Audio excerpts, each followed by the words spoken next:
Some brands are legendary.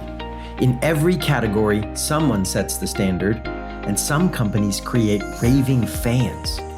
Join Scott Wozniak and Caitlin Johnson of Swaz Consulting as we dig into the tactics and tools behind great organizations.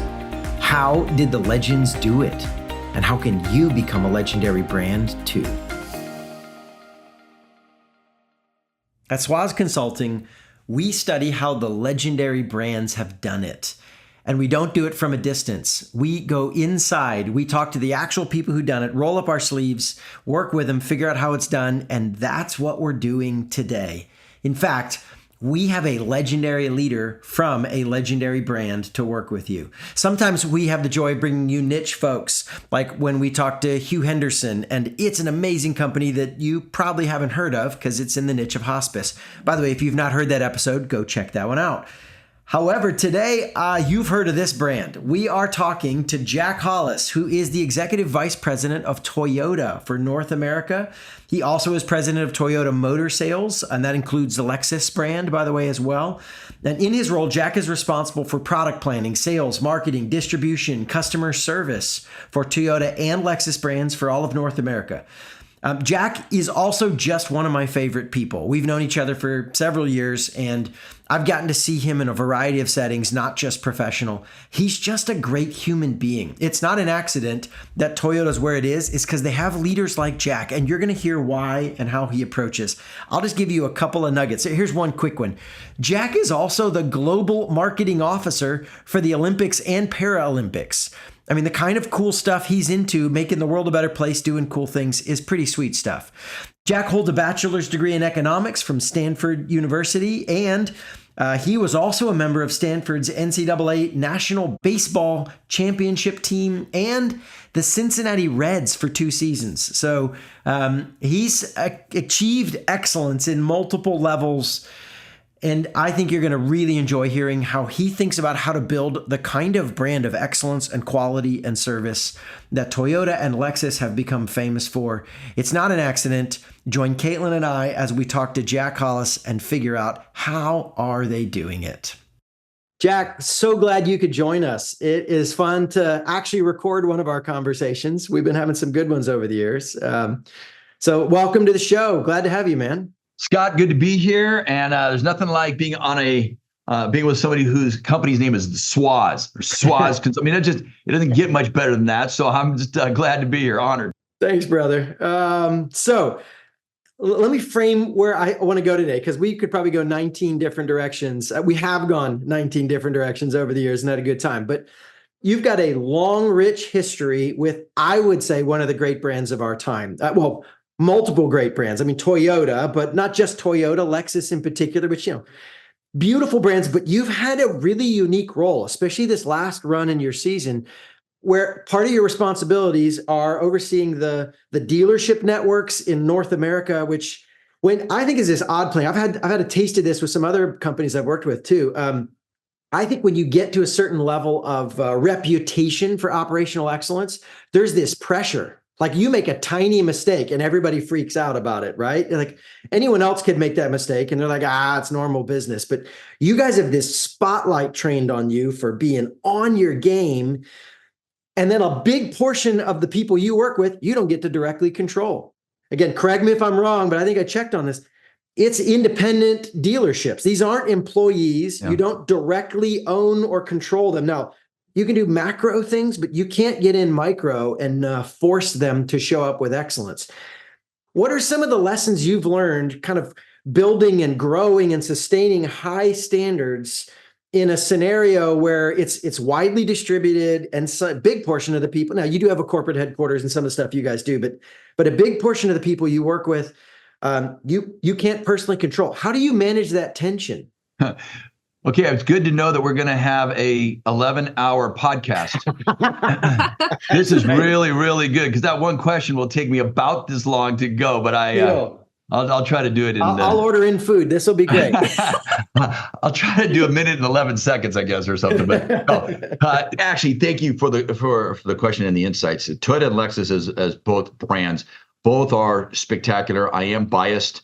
I think it's the greatest automotive company in the world. But I think when it comes to how do you you're manage, not alone. I mean, you might be biased, and there are literal books that say the same thing. Yeah. Proof is in my driveway. Yeah. Oh, what do you have in your driveway? Lexus and Toyota. Oh, that's what I'm talking about. Mm-hmm. It was prep for this call, Jack. We all had to go buy new cars. Yeah. She ran out real quick. Caitlin ran out and got a new vehicle. Yeah. That's right. And okay, that's a little bit of the fun of me being in the job I'm in.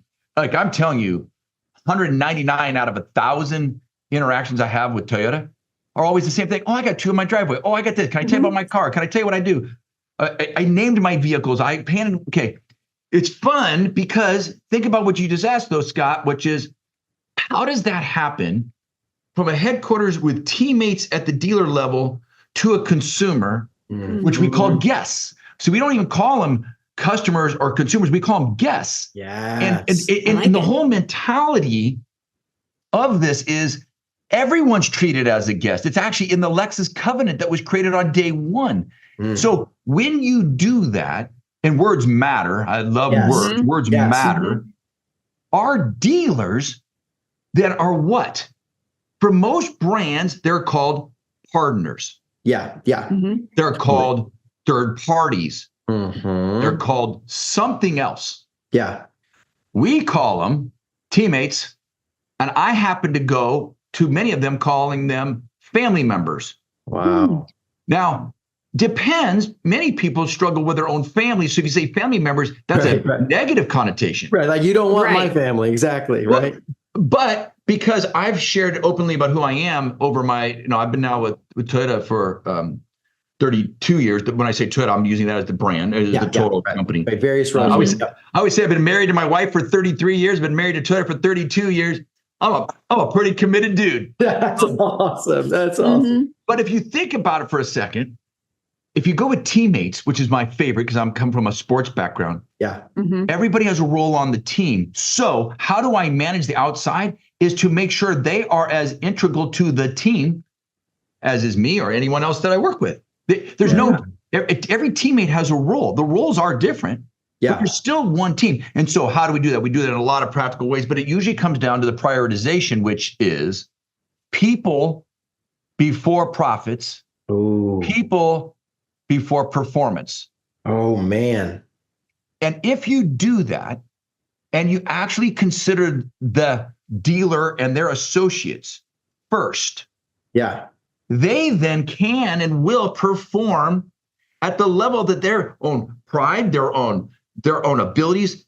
But if you tell them you're demanding it has to be this performance or you need to produce this profit, they're like, well, how did you even come up with that? You spend a lot of time on issues that aren't ours.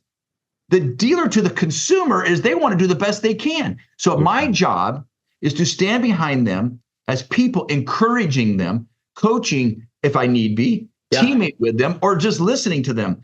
And I'm sorry, I'm going to go 100 miles an hour, but this is the most important piece that I think where Toyota and Lexus is, and that's this. It's the simplest business truth. If you simply ask your customer, and for the auto industry, your dealer, because I have two customers, dealer and customer. Right. If you simply ask them what they want and give it to them, you'll be successful. It is that easy.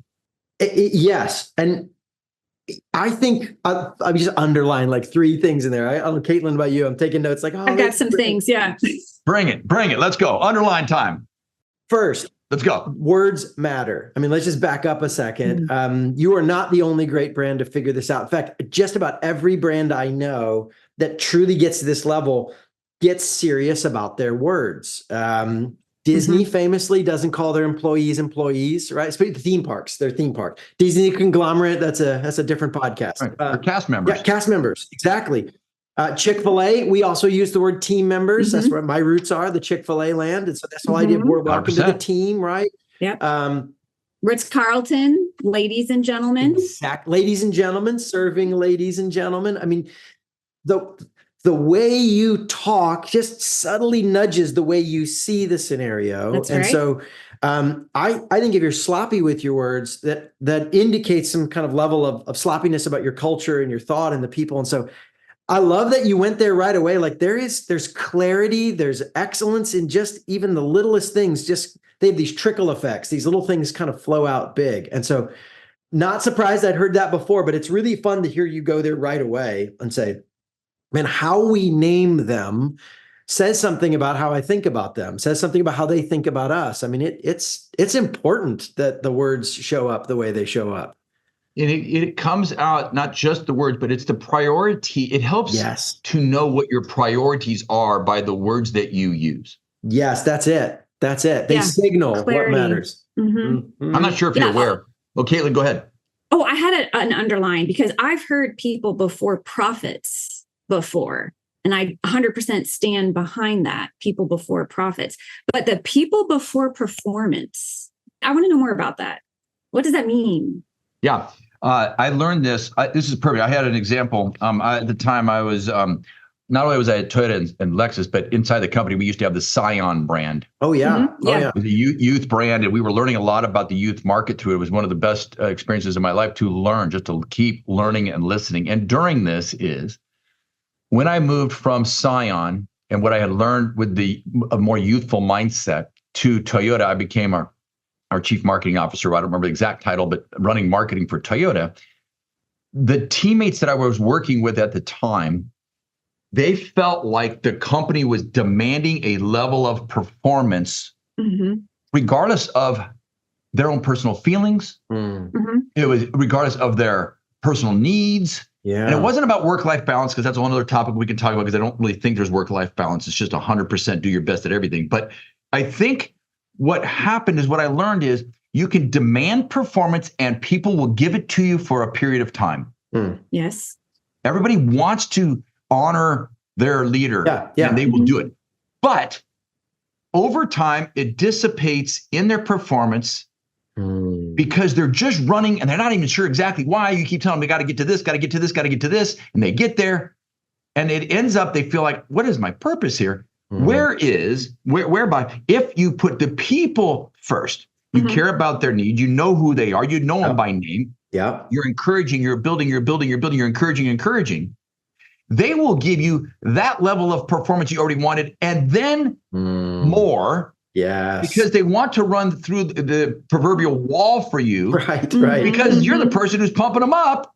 And then the performance becomes unhindered or unchained, or because you don't even know what that person can do if you just set a performance level, because maybe they're capable of doing more, but it's because the investment in people is so strong. You can then find out where that performance can go. And then don't be so arrogant to have to hold on to what the performance level will be. Let it go. So this is almost like that counterintuitive. Like, I think deep down, we all know that.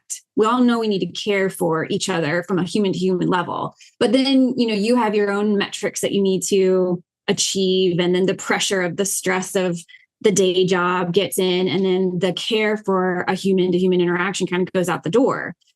So can you think of, like, if you were to think of 2 or 3 specifics, and I know you have a high importance around trust, a personal interest around trust. Like, what would you say, 2 or 3 things that might be applicable ways that we can be mindful and intentional on focus on people versus performance? How double click on this. I love Caitlin.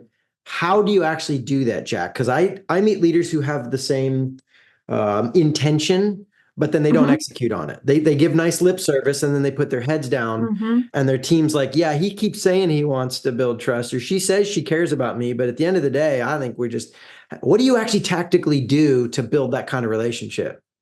So, all right, we'll go down here. This is good. I have several of them. I'm reluctant to go down this path a little bit. I'll tell you why. I mean, I'm going to. Okay. My reluctancy comes from the fact that these results that have occurred are not my own. And let me back up a little bit. I have a personal belief system that I work for God. My personal belief system is I work for an audience of one, and I cannot control outcomes of other people.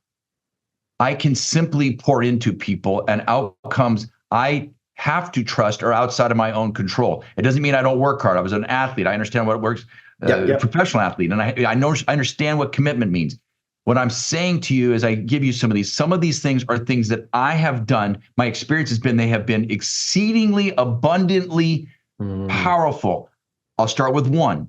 I made a decision for every person in my Toyota marketing department that I was going, actually, I learned it when I was at Scion. I had a lot less people at that time. I was going to meet with each individual person of the entire department one-on-one for 15 minutes. Wow. Okay. And this isn't like 4 people. Like, I mean, give me a ballpark. Scion, I think at Scion it was 31, and then at Toyota it was 187. Yeah, that's a serious commitment to get one-on-one.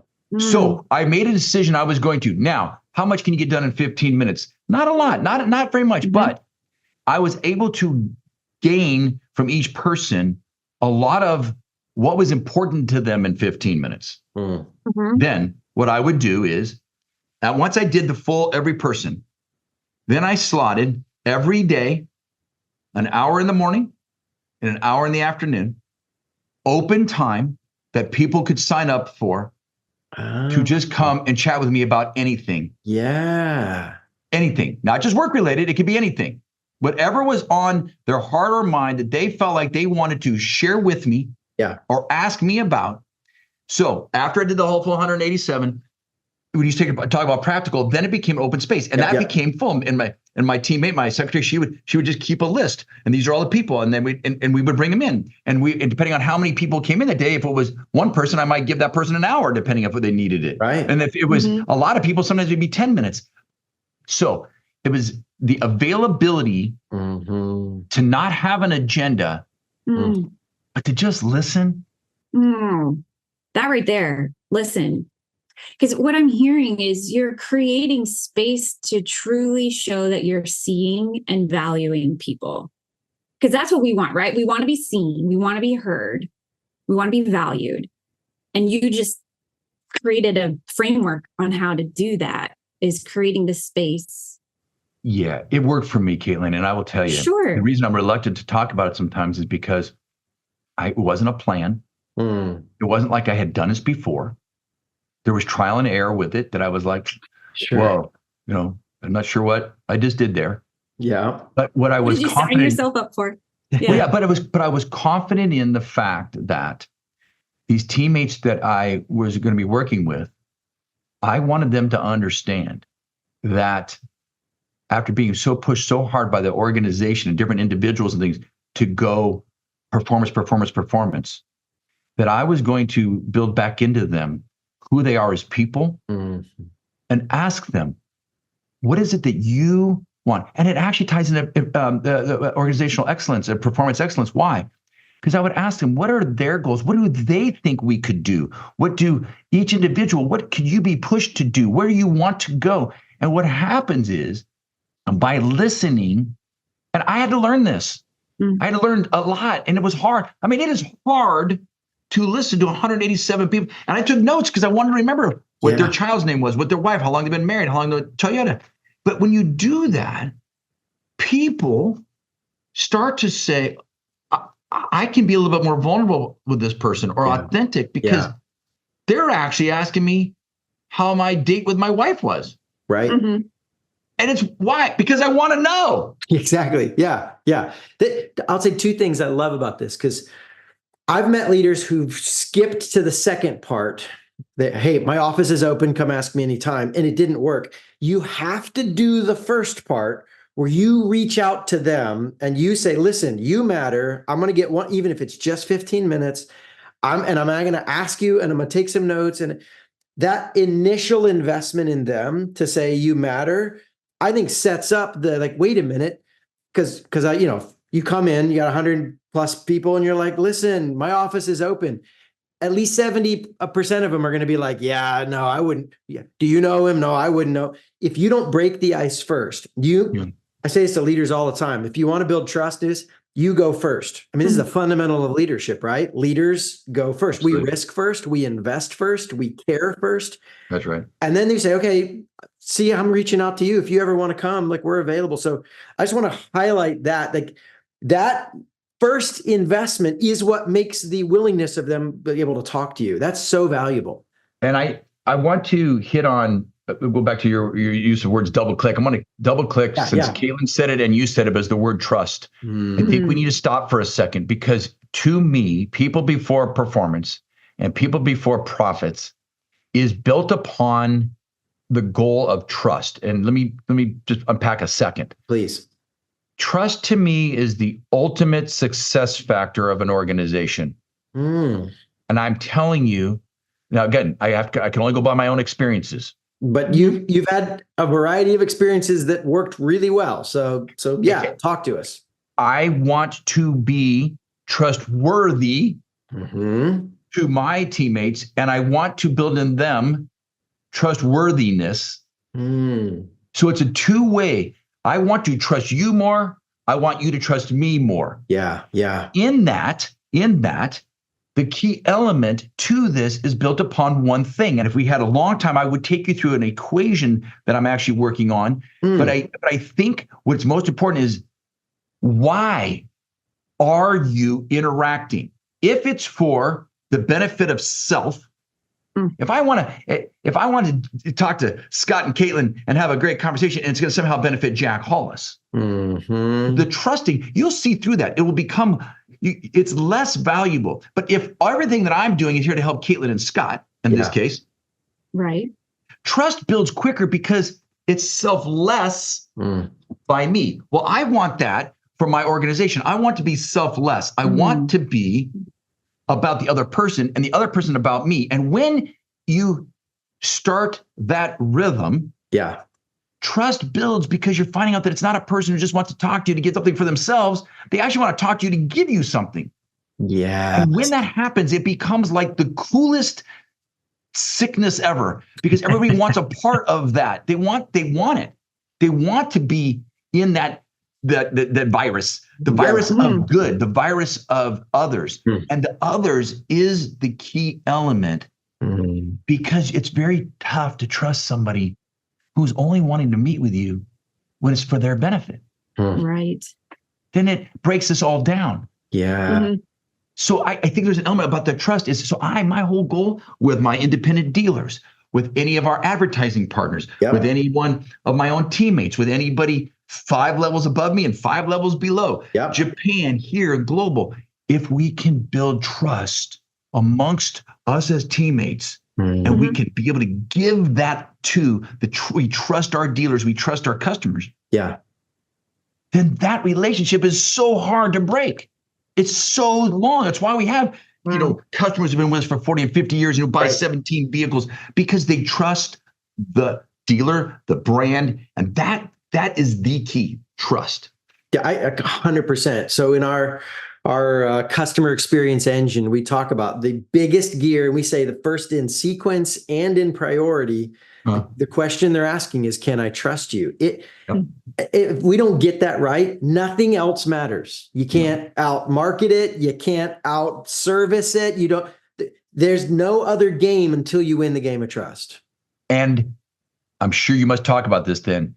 It's never short-term. Trust is over and over. It's long-term. It's legacy. It is historical in both ways. Trust, exactly. Trust is not how excellent am I today. It's how consistent am I at this. It's the long game. So to any of your audience who's thinking about being, whether they're in beginning management or they're the CEO, what is it that you're investing in? Good. At Toyota, when we talk about it, if Mr. Toyota walked in right now, Akio Toyota, he'd say, my plans are for the next 50 years, 50. Yes.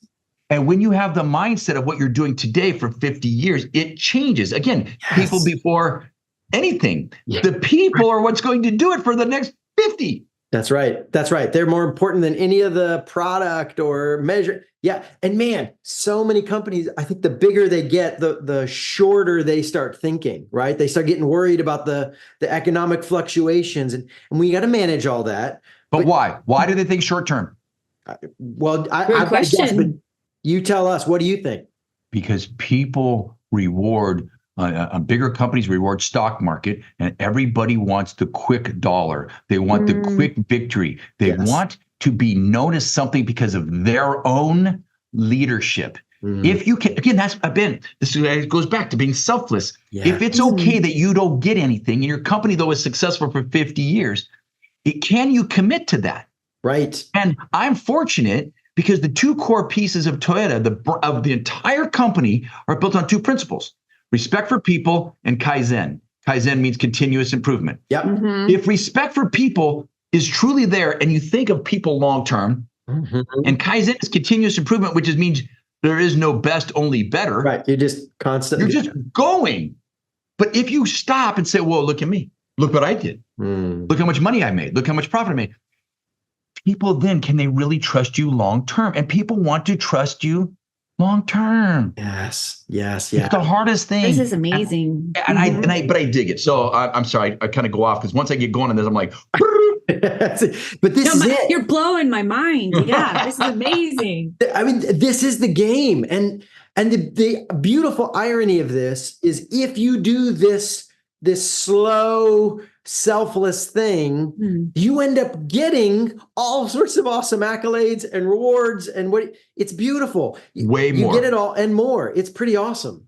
Way more than you could ever even try to go get. If you put out a plan to go get this award, right. You might be able to, but most of the time I've learned that people don't get it.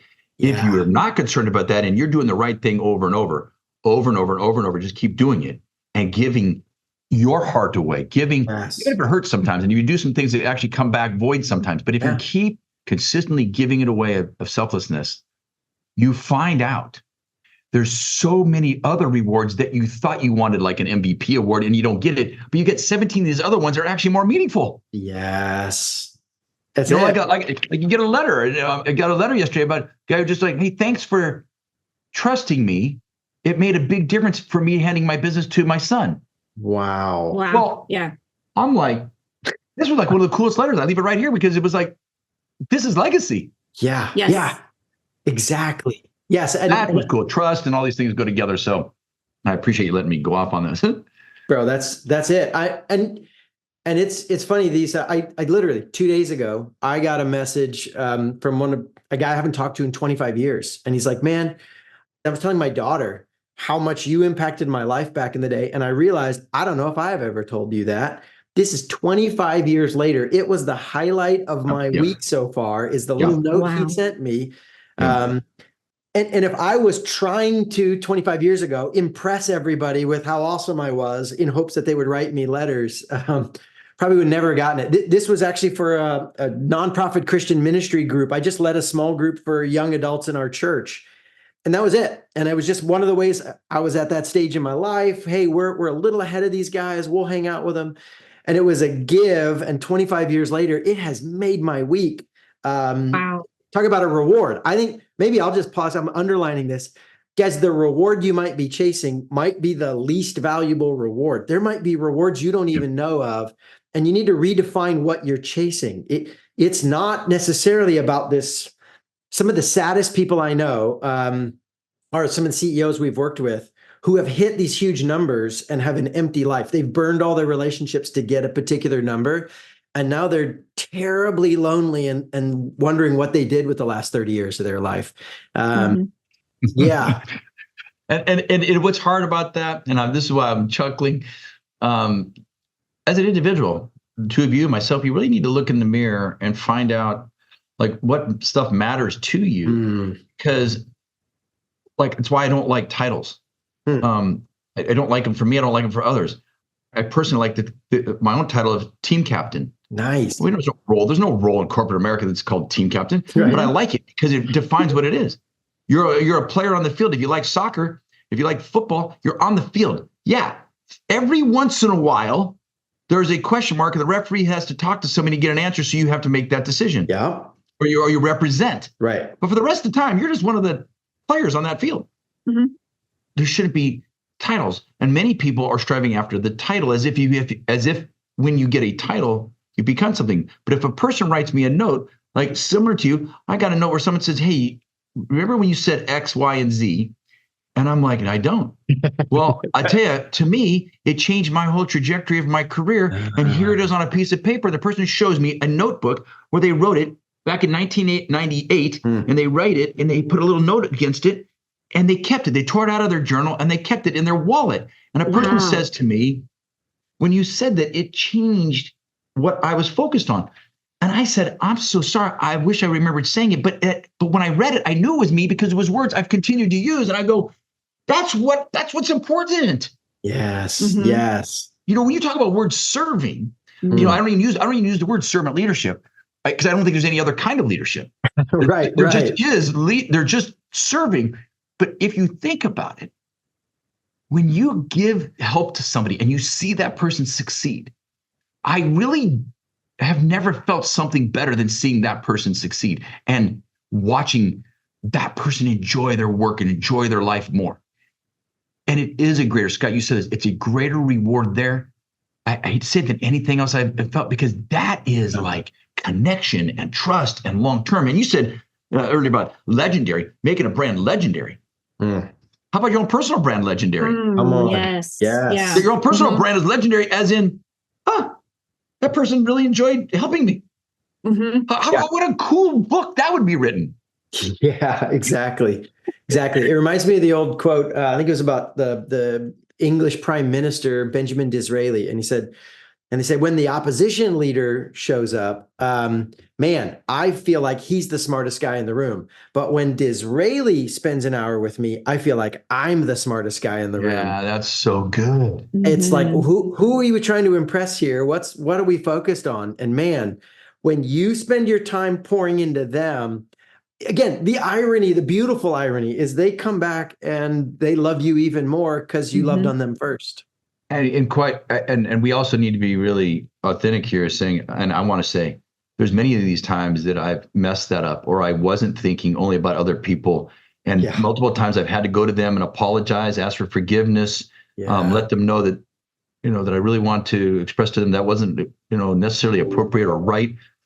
I'm not saying that through all of this is neither easy nor always kind of linear. Yeah. But the idea of a legendary or over time and the long term and trust comes from that. If the people trust you, you can even screw up and tell them, because they're like, yeah, we kind of knew you screwed up there. It's like people kind of look at you like, yeah, that was not really being you, and they kind of give you the benefit of the doubt. We all know. Glad you caught up, right? Yeah. But I want to make sure we're clear with anybody who hears this, is just because I get excited or you all get excited about that good things that have happened. Some of those are shaped by some of the things of missteps that have happened that do come across as selfish, or maybe are selfish, right? Even when you're not trying to be. Yeah. No, 100%. This doesn't require perfection. I certainly have never come close to the perfection of this. I would say that's another part of the Kaizen, right? If you just think about improvement, listen, I'm just going to try to get a little bit more selfless this year and try to be a little more authentic about it and connect and do a little more and a little more and a little more. We just launched a new division. And honestly, I just realized yesterday, wait, I haven't talked to one of the team members since I got them all hyped and sent them on their job. And 7 weeks later, I have not talked to them yet. And they've been working with some other folks on my team. And I'm like, that's probably not the kind of company leader I want to be, or the person. And I wonder how they're feeling. And so I just last night before going to bed was like, dang, I have not done a good job. But I say that because it's such a vivid example. Their reply back to me this morning, I mean, this is real time, was like, man, I really have been feeling like I'm out on the own, but just the fact that you apologized and we've started there's trust building by just leaning into, hey, where I'm not doing this right. Let's just be honest about it. It's the long game. It's the slow play. I love that word. I'll circle linear, because sometimes, let's be real. Let's talk about the challenge here. Not everybody's going to respond perfectly. Even when I'm going to mess up when I show up. And there have been times when I think I honestly showed up with a selfless attitude and tried to pour in them. And maybe they'd been burned so much in the past, they weren't willing to go there, and they wouldn't open up to me, and they stayed distant and they stayed cranky. And I happen to also be a Christian. One of the examples I like to use here when I talk about this is, so Jesus, in my worldview, I think Jesus was the perfect leader, like made no mistakes, right? So he's got thousands of followers. Out of that, he handpicks 12 guys, 12 people, says, man, all day, every day, we're going to pour into you. These are his hand-selected 12. 3 years, he's just nonstop with them. Then crisis moment happens. The big moment, his crucifixion, it's all on the line. 11 of the 12 run away. 2 of them publicly betray him and deny they know him. And one of them kills himself rather than come back and apologize. And so occasionally I have to remind myself, like, listen, who the smack do I think I am? That like, if I could just do it all perfectly, then all my people would like, listen, if Jesus doesn't get 100% response rate, right? If God allows people to not always respond the way he wants them to, like I'm way far from Jesus level in my brain. Like I gotta give some grace to this process. It's going to be okay. This is so awesome that you're sharing this, because this is a kind of, there's almost identical. I'm going to add 2 pieces to it. Please. First one, I always love it because I do believe that Jesus was the greatest leader ever. And I've said, however, if you don't believe that Jesus was the Son of God, if that's sure. I do, but if you don't, I would still make the case that he's the greatest leader of all time, based upon what you just said. Adding to this point is, he took 12. Not only did he pour into them, but those 12 left all their businesses, left their families. Yeah. They turned in with it. They left almost instantly, Bible tells us. And where were they going? They didn't know. What were they going to get paid? They didn't know. What was the outcome? They didn't know. What were they going to get? They didn't know. So a leader who could take 12 anybody's in the whole world to go on a 3.5-year journey and not know where you're going, where you're going to eat, where you're going to sleep, what you're going to get, what you're going to be known for. That to me alone is remarkable. Right. And then to your point, Scott, in addition, think about it. Right before 12 becomes 11, what's the scene? He also then shows us exactly what perfect leadership is. He washes their feet. He serves them. He goes down into the feet of people who are walking in streets that are filthy all the time, no sewage, whatever. He humbles himself to wash their feet. Yeah. He could have done anything. Again, if I believe he's Jesus, he could have done miracles to the last second. He could have overpowered it. No, what does he do? He humbles himself, washes other people's feet. Why? To serve them. Why? To show them what perfect leadership is. And that's why I'm going to keep coming back to serving. It's a model that you can follow. If you don't believe that he's the Son of God, and that's a hard thing for you, that's fine.